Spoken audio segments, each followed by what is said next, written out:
How do Samsung and Sony's latest 10-inch tablets compare to one another? I'm Taylor Martin, this is Pocket Now, and this is the Galaxy Tab 3 10.1 versus the Sony Xperia Tablet Z. Samsung is largely the dominant force in the Android tablet sector. In Q1 this year, it was the only Android tablet manufacturer to hold double-digit worldwide market share, with just under half of Apple's 39.6% share. The rest of the market is divided between smaller Android manufacturers and a handful of OEMs building Windows tablets. Sony, for example, isn't even listed individually on most tablet market share reports, and that might make you think Sony's latest tablet would struggle to keep up with a more widely known tablet brand like the Galaxy Tab 10.1. But this head-to-head battle may surprise you. Aside from the fact that these two tablets are the same general shape, they actually have very little in common. And while both are quite similar to their smaller siblings, the Galaxy Tab 3 being much like the Galaxy S4, and the Xperia Tablet Z being similar to the Xperia Z, this comparison is not quite that simple. You can tell, without ever picking up or touching either of these tablets, that what they have to offer is very different. The Tablet Z from Sony oozes with quality. Its design and build quality are practically identical to the Xperia Z, which we were quite fond of during our short time with the handset, except on a much larger scale. The front is almost entirely composed of a 10.1-inch display, and the edges are coated with a matte finish plastic. The inner portion of the edges is filled with a shiny, metallic plastic, and the expansive, mostly blank backside is also covered with a soft-touch plastic.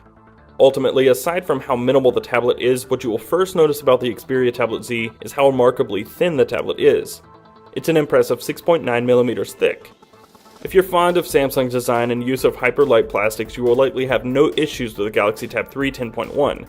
At least on the outside, it's unmistakably related to the Galaxy S4. It utilizes the same exact design. A textured hyperglaze finish atop a lightweight polycarbonate body, faux brushed metal trim along the edges, and bold Samsung logos plastered on the front and back. And it uses Samsung's typical custom navigation button layout, with a physical home button centered at the very bottom of the face, flanked by menu and back capacitive buttons to the left and right, respectively. For the record, both tablets feel sturdy.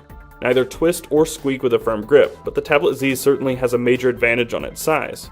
Not only does it sport a matte soft-touch finish, which makes it easy to grip with one hand and feel much more premium, it ships with IP57 certifications for dustproofing and water resistance.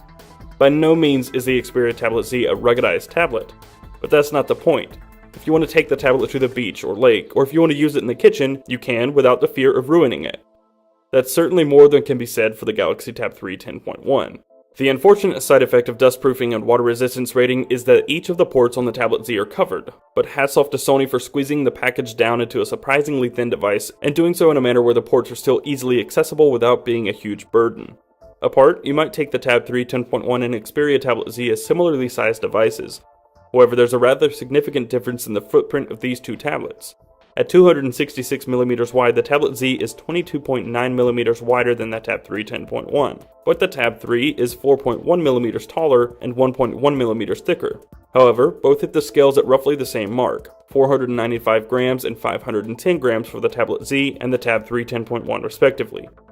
Specifications are also quite different. The Galaxy Tab 3 10.1 features a 1.6 GHz dual-core Intel Atom chipset, 1GB of RAM, either 16 or 32GB of built-in storage, a microSD card slot, 3.1 megapixel rear camera, 1.3 megapixel front-facing shooter, 6800 mAh battery, and, as the name alleges, a 10.1-inch TFT display which offers a meager resolution of 1280 by 800 pixels. Sony's tablet, at least on paper, is better equipped for a power user. It comes with a 1.5 GHz quad-core Snapdragon S4 Pro chipset, 2GB of RAM, 16 or 32GB of built-in storage with a microSD card slot for expansion, 8.1 megapixel rear-facing camera, 2.2 megapixel front camera, 6000 mAh battery, and a 10.1-inch 1920 by 1200 pixel resolution LCD display with Sony's mobile Bravia Engine 2.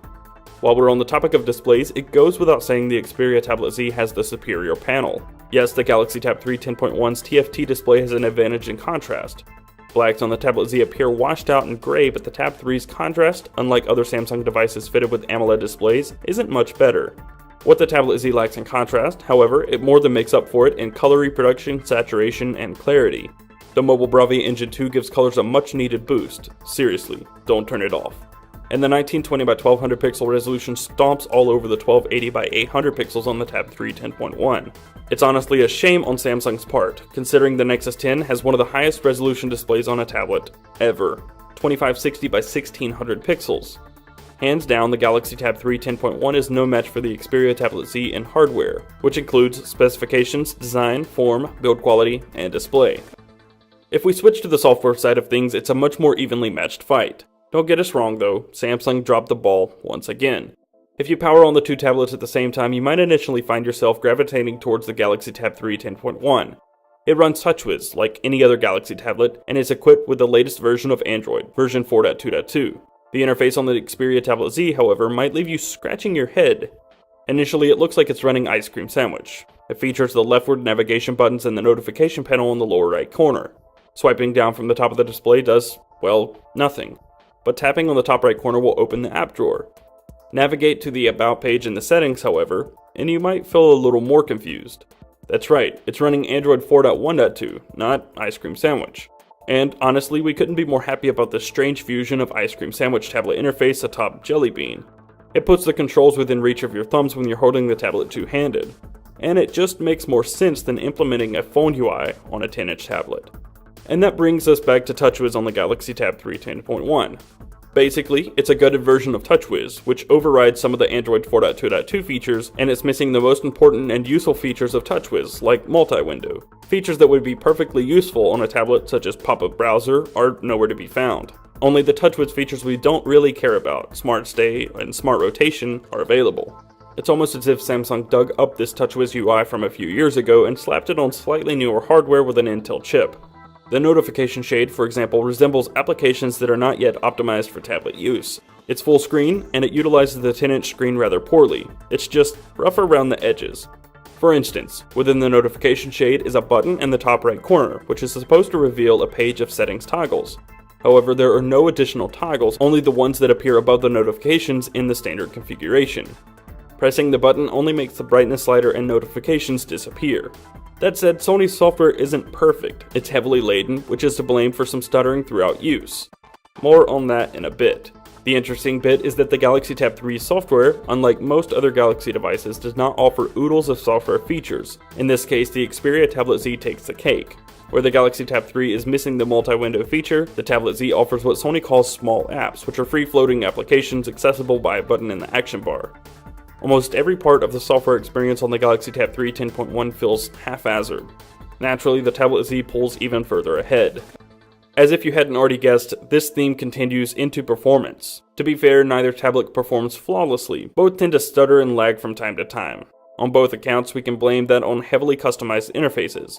But the Xperia Tablet Z has double the memory, meaning it can jump between applications markedly better than the Tab 3 10.1 without having to completely reload each application. Synthetic benchmarks also put these two on a level playing field in terms of performance. The sound coming from the speakers on either one of these tablets is plenty loud for multimedia consumption, unless you're in a noisy area. In that case, you'd probably be better off with headphones anyway.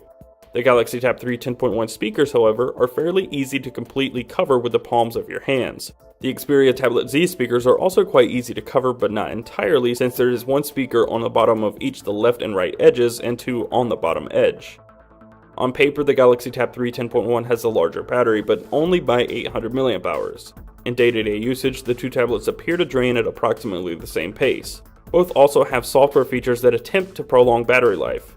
But what it boils down to is, if you use either tablet heavily, you'll have to charge it every day. If, instead, you use them more sparingly, they will likely last several days on a single charge. Just remember to switch off Wi-Fi when you're not using it to keep them going longer. The camera performance on these two tablets is night and day, though neither are particularly awesome. It's a case of mediocre camera and purely terrible. The 8.1 megapixel camera on the Tablet Z is no stunner, but it's fairly comparable with the smartphone flagship from the last 2 years. Pictures lack detail and proper contrast, but its camera gets the job done and the software has ample features. The Galaxy Tab 3 10.1's 3.1 megapixel camera is just there. It takes pictures which lack necessary detail, they're noisy, fuzzy, and often out of focus. You would think a tablet, 3rd generation no less, coming from the market leader in Android tablets, the creator of a tablet as fantastic as the Nexus 10, would be capable of completely burying the competition. But in just a few months' time, it seems as if Samsung forgot how awesome the Nexus 10 is and instead went back to its old ways. Sony, the unlikely winner, takes this battle in a decisive manner. Its Xperia Tablet Z is a tablet you won't be afraid to take around water or dirt, which offers a decent camera, useful software, a high-resolution display, crammed into a svelte, high-quality casing. The Galaxy Tab 3 10.1 has none of that. There's just not much else to say. The Xperia Tablet Z is the definite, undisputed winner. And the Galaxy Tab 3 10.1 is a 2011-esque mid-range tablet, and the Intel Atom chipset simply isn't enough to save face. That's going to do it for this video. If you enjoyed it, be sure to click the thumbs up button below and subscribe to see more videos like this one in the future. Stay tuned for more Galaxy Tab 3 10.1 coverage over the next few days, and be sure to follow us in the usual places, Twitter, Google+, and Facebook at Pocket Now. I'm Taylor Martin. You can find me on Twitter at CasperTech, and I'll see you soon.